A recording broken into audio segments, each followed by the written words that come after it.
Pada tanggal 26 April 1986, terjadi kecelakaan reaktor nuklir di pembangkit listrik tenaga nuklir Chernobyl yang berada di kota Pripyat, yang saat itu disebut sebagai wilayah Ukraina Soviet. Kejadian ini bermula ketika teknisi di reaktor nomor 4 mencoba bereksperimen. Sayangnya, percobaan tersebut gagal yang membuat reaktor nomor 4 meledak. Akibat kecelakaan ini, puluhan orang dikabarkan tewas. Lusinan orang terjangkit penyakit serius karena terpapar radiasi, serta sekitar 50.000 penduduk kota Pripyat terpaksa dievakuasi. Besarnya dampak yang terjadi akibat kecelakaan tersebut membuat Chernobyl dianggap sebagai salah satu bencana nuklir terburuk yang pernah dialami umat manusia. Sementara itu, kota Pripyat yang berada di sebelah utara kota Kiev dan berbatasan dengan negara Belarusia kini menjadi kota mati. Tempat tersebut saat ini diawasi oleh Kementerian Keadaan Darurat Ukraina sebagai bagian dari zona eksklusi Chernobyl. Namun dampak bencana Chernobyl tidak hanya itu saja. Dari sisi lapangan hijau, terdapat sebuah klub sepak bola yang kini sudah tiada akibat bencana tersebut. Klub yang dimaksud bernama FC Stroitel Pripyat, yang ikut menjadi saksi bisu betapa mengerikannya bencana Chernobyl.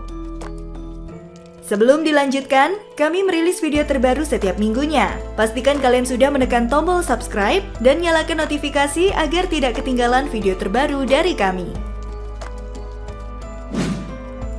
FC Stroitel Pripyat dibentuk pada era 70-an oleh para pegawai yang bekerja di PLTN Chernobyl. Stroitel sendiri dalam bahasa Rusia memiliki makna pembangun. Hal ini mengacu pada latar belakang klub tersebut yang berkaitan erat dengan pembangunan pabrik Chernobyl dan kota Pripyat itu sendiri. Menurut Vasily Kisima selaku Kepala Departemen PLTN Chernobyl, alasan dibentuknya klub sepak bola FC Stroitel Pripyat sebenarnya untuk menghilangkan rasa jenuh di kalangan para pekerja setelah berhari-hari melakukan rutinitas yang sama di dalam pabrik. Saya memiliki orang-orang yang bekerja dalam 4 shift dan tidak ada tempat bagi mereka untuk pergi dan beristirahat. Biarkan mereka pergi bermain sepak bola dan minum bir.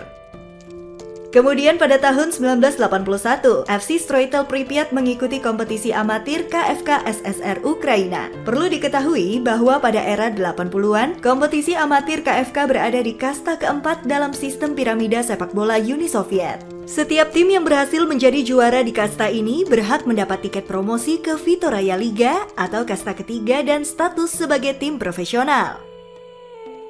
Prestasi terbaik FC Stroitel Pripyat adalah 3 kali secara beruntun menjuarai Kiev Oblast Football Championship pada tahun 1981, 1982, dan 1983. Turnamen tersebut rutin diselenggarakan tiap tahunnya oleh Federasi Sepak Bola Oblast Kiev di bawah naungan Asosiasi Sepak Bola Ukraina. Klub ini juga memiliki stadion baru yang bernama Evanord Stadium yang memiliki kapasitas 11.000 penonton.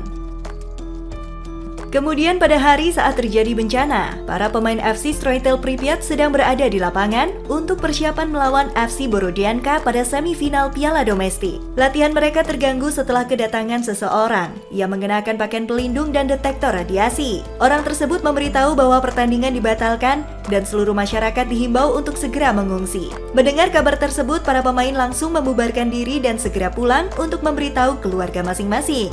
Dalam sekejap, Pripyat dan sekitarnya menjadi kota mati yang ditinggalkan para penghuninya. Semua orang dipindahkan ke kota Slavutik yang berjarak sekitar 72 km dari Pripyat. Mereka semua dilarang kembali ke Pripyat akibat radiasi nuklir di sana. Sementara itu, dalam pengungsiannya, para pemain FC Stroitel Pripyat memutuskan untuk melanjutkan kompetisi amatir, tetapi dengan nama baru yakni FC Stroitel Slavutik. Namun mengingat kondisi sedang tidak normal, klub ini hanya bertahan 1 tahun saja. Pada tahun 1988, FC Stroitel Slavutik resmi bubar. Kondisi yang dialami FC Stroitel Pripyat ini seolah menjadi cerminan apa yang terjadi pada kandang mereka, yakni Evanord Stadium. Stadion tersebut rencananya akan mulai dipakai saat melawan FC Borodianka pada semifinal Piala Domestik. Sayangnya, bencana Chernobyl membuat stadion itu terpaksa ditinggal pemiliknya. Kini stadion tersebut menjadi terbengkalai dan dipenuhi rumput liar sama seperti bangunan-bangunan lainnya di kota Pripyat. Sementara itu, hal yang sama juga dirasakan Andriy Shevchenko, yang merupakan mantan striker AC Milan dan pemain terbaik Ukraina. Dalam autobiografinya yang berjudul Forza Gentile la mia vita il mio calcium, Seva menceritakan pengalaman hidupnya sebagai korban selamat dari bencana Chernobyl. Seva yang saat itu masih berusia 10 tahun ikut dievakuasi akibat meledaknya reaktor nuklir di PLTN Chernobyl. Ia bersama keluarganya dipindahkan ke daerah yang jaraknya sekitar 1.500 km dari rumahnya. Kisah pilu perjalanan hidup Seva tidak berhenti sampai di sini saja.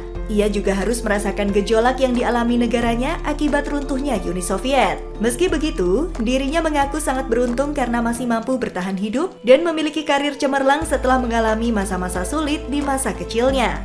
Apalagi jika melihat teman-teman masa kecilnya yang satu persatu pergi meninggalkan dirinya.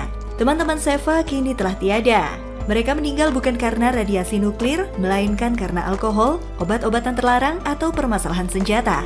Meski tidak secara langsung, namun bencana Chernobyl sedikit banyak mempengaruhi kehidupan Seva dan teman-temannya.